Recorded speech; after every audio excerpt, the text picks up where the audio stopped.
Après un premier duel au scénario des plus singuliers, et des semaines suivantes passées à s'invectiver, Cédric Doumbé et Baki s'affronteront de nouveau au PFL. Les deux hommes viennent d'ailleurs de donner le ton sur les réseaux. À peine l'arrêt controversé de Marc Godard prononcé, les discussions portaient déjà sur une revanche. Il faut dire que le dénouement polémique du premier combat entre Baki et Cédric Doumbé obligeait presque le PFL à tout mettre en œuvre pour qu'un second ait lieu. Ce sera belle, et bien chose faite suite à la resignature du jeune Français au sein de l'organisation. Et ce, pour la plus grande joie des fans. Après des semaines de réflexion concernant la suite à donner à sa carrière, Baki a donc accepté de poursuivre sa route au PFL. Une décision qui en a surpris plus d'un, sachant qu'il déclarait ouvertement rêver de l'UFC, et ne pas faire de l'aspect financier une priorité. Autant de propos que Doumbé s'est fait un plaisir de réunir avec ironie, afin de teaser sa nouvelle vidéo YouTube sur les réseaux sociaux. La vidéo est à mourir de rire. PFL ou UFC? UFC. Le PFL c'est pour les gens qui veulent finir, pas pour les gens qui veulent commencer.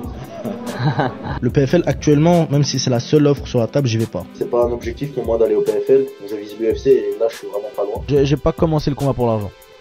Si je voulais de l'argent, il y avait 10 000 manières de faire de l'argent. Déjà j'ai fait un détour pour faire taire des bouches, pour prendre un bon chèque, etc. S'ils veulent que je refasse encore un détour, parce qu'en fait... A few moments later. Ouais Dana, du coup c'est comment pour l'UFC Paris? Comme ça là, t'es pas sélectionné. Baïsangour Shamsuddinov et Baki signe au PFL. Baki a signé au PFL. Baïsangour Shamsuddinov qui signe au PFL pour 5 combats. Et parmi ces 5 combats, la revanche contre Cédric Doumbé. Best at it. Best at it.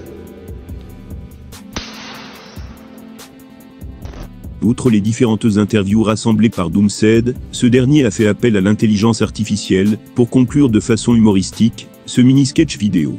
Un ultime extrait dans lequel son rival est invité à baisser la tête, comme pour s'excuser d'être allé à l'encontre de ses paroles.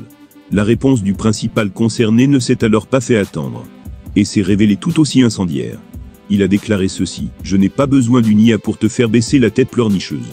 Et sinon ça fait quoi de gagner moins qu'un jeune de 22 ans ?» Sans savoir encore à quelle date se tiendra leur revanche, Baki et Doumbé ont décidé de relancer leur bif et de s'échanger des attaques virales. De quoi faciliter le travail du PFL pour la promotion de ce choc.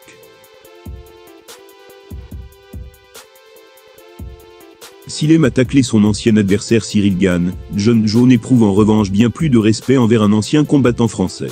Ce dernier a d'ailleurs partagé une grosse anecdote sur sa première rencontre avec la légende du MMA récemment. Certes, le personnage de Jon Jones est à des années-lumière de faire l'unanimité.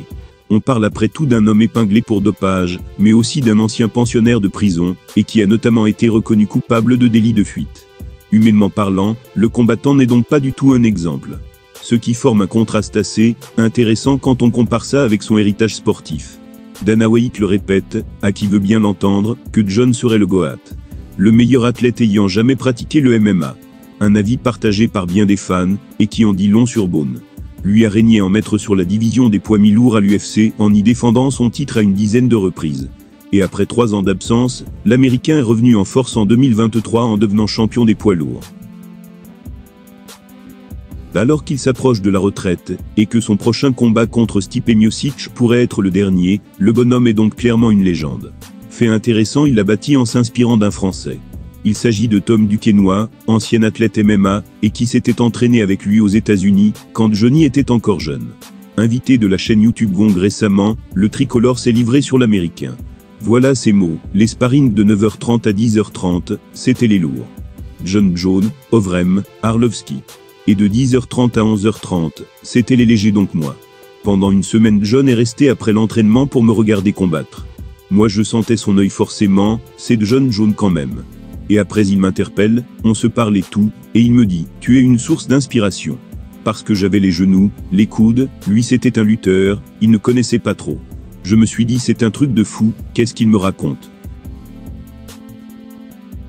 Difficile de faire plus énorme compliment a posteriori. On pourrait même argumenter que c'est le Français qui a poussé Jon à utiliser ses coups de coude devenus légendaires à l'UFC. Pour ceux qui ne le connaissent pas, Duquesnoy a connu un très beau parcours au MMA. Notamment avec un bilan de 16 victoires et 2 défaites, ainsi qu'un no contest. Surtout le Français a été double champion au sein de la BAMMA, Fédération britannique d'arts martiaux mixtes. Fédération où il a régné à la fois sur le poids plume et les poids coqs. Retraité depuis quelques années, il se consacre désormais au yoga et à la méditation. Tom Duquesnoy peut dire de lui qu'il a été double champion dans son organisation. Mais aussi qu'il a servi d'inspiration à l'un des, si ce n'est le meilleur combattant MMA de tous les temps. Tout le monde ne pourra pas en dire autant.